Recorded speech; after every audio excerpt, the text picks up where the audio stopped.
Welcome to the 156th edition of Spooky Reviews from Spooky Ventures. I'm Gary Hill and I'm your host and reviewer. This time around I'm looking at the DVD release of Hell on the Shelf. I had originally planned to do this as part of our look at Christmas horror based on the cover image and tagline, Deck the Halls with Death. The thing is that Christmas Link is barely there. There are only two Christmas things here. The opening scene of the movie, which is sort of a prologue, takes place on Christmas Eve. Secondly, there's a toy elf that is a central part of the paranormal activity in the film. Beyond that, though, there's really no reference to the holidays at all. There is snow on the ground, though, so it's definitely a winter film.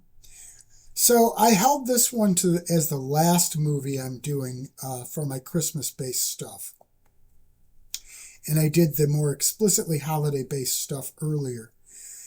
Now on to the movie. This is a Polonia Brothers film. I've reviewed a lot of their movies, and they are known for doing very low-budget films that are something of a flavor all their own. I have to say, though, that the budget on this one is less of an issue than it is on a lot of them. That's largely because this is basically a found footage type film. Well, technically it's done as a paranormal TV show. They pull off that look and style so well that I often forgot this was a movie and believed it was a real paranormal show. That's high praise as far as I'm concerned. That sort of alignment also helps with the fact that the story doesn't flow quite like a straight narrative. I mean, it really doesn't need to, because shows like that don't come across as that kind of story a lot of the time. Don't get me wrong, this does build from slow minor things happening to full-blown craziness for the finale.